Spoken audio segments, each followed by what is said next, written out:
ಮನೆಗೆ ಬಡತನ ಬರಲು 15 ಬಹುಮುಖ್ಯ ಕಾರಣಗಳು. ಸ್ನೇಹಿತರೆ, ಮನೆ ಅಂದರೆ ಅದು ಅರಮನೆಯಂತಾಗಿರಬೇಕು.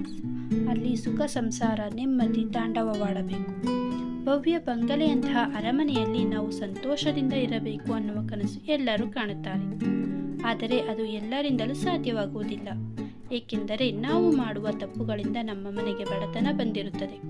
ಹಾಗಾದರೆ ಬನ್ನಿ, ಮನೆಗೆ ಬಡತನ ಬರಲು ಆ ಬಹುಮುಖ್ಯ ಕಾರಣಗಳನ್ನು ತಿಳಿದುಕೊಳ್ಳೋಣ. 1. ಸ್ನೇಹಿತರೆ, ಪ್ರತಿದಿನ ಹರಿದ ಬಟ್ಟೆಗಳನ್ನು ಧರಿಸುವುದರಿಂದ ಮನೆಗೆ ಬಡತನ ಒಕ್ಕರಿಸುತ್ತದೆ. 2. ಮನೆಯಲ್ಲಿ ಪ್ರತಿದಿನ ದೇವರಿಗೆ ದೀಪ ಹಚ್ಚದೇ ಇರುವುದು, ದೇವರಿಗೆ ಭಕ್ತಿಯಿಂದ ಪ್ರಾರ್ಥನೆ ಮಾಡದೇ ಇರುವುದು. 3. ಮನೆಯಲ್ಲಿರುವ ಕಸ ಹೊತ್ತಿಲ್ಲದ ಹೊತ್ತಿನಲ್ಲಿ ಗುಡಿಸುವುದು. 4. ಮನೆಯಲ್ಲಿ ಒಡೆದ ಕನ್ನಡಿಯನ್ನು ಉಪಯೋಗಿಸುವುದು. 5. ಮನೆಯಲ್ಲಿ ಪ್ರತಿದಿನ ಮಾಂಸಾಹಾರ ಸೇವಿಸುವುದು. 6. ಮನೆಯಲ್ಲಿ ಅತಿಥಿಗಳು ಬಂದರೆ ಅವರಿಗೆ ಸರಿಯಾದ ಉಪಚಾರ ಮಾಡದೇ ಇರುವುದು. 7. ಗಂಡ ಹೆಂಡತಿ ಪ್ರತಿದಿನ ಜಗಳ ಮಾಡುವುದರಿಂದ. 8. ಮನೆಗೆ ಗಂಡಸರು ಕೆಲಸ ಮಾಡದೆ ಸುಮ್ಮನೆ ಕಾಲಹರಣ ಮಾಡುವುದರಿಂದ. 9.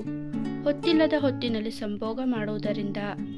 10. ಮನೆಯ ಅಂಗಳ ಯಾವತ್ತೂ ಗಲೀಜಾಗಿ ಇಡುವುದರಿಂದ.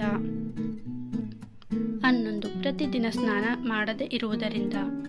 12. ಬೆಳಗ್ಗೆ ಬೇಗನೆ ಎದ್ದೇಳದೆ ಇರುವುದರಿಂದ ಮನೆಗೆ ಬಡತನ ಆವರಿಸುತ್ತದೆ. 13. ಪದೇ ಪದೇ ಮನೆಯ ಹೊಸ್ತಿಲಿನ ಮೇಲೆ ಕುಳಿತುಕೊಳ್ಳುವುದರಿಂದ.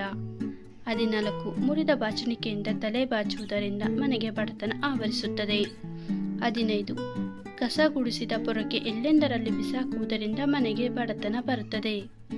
ಇದೇ ರೀತಿಯ ಒಳ್ಳೆಯ ಮಾಹಿತಿಗಳಿಗೋಸ್ಕರ ನಮ್ಮ ಚಾನಲನ್ನು ದಯವಿಟ್ಟು ಸಬ್ಸ್ಕ್ರೈಬ್ ಮಾಡಿಕೊಳ್ಳಿ. ವಿಡಿಯೋ ಇಷ್ಟ ಆಗಿದ್ದರೆ ಲೈಕ್ ಮಾಡಿ ಹಾಗೂ ಎಲ್ಲರಿಗೂ ಶೇರ್ ಮಾಡಿ. ಧನ್ಯವಾದಗಳು.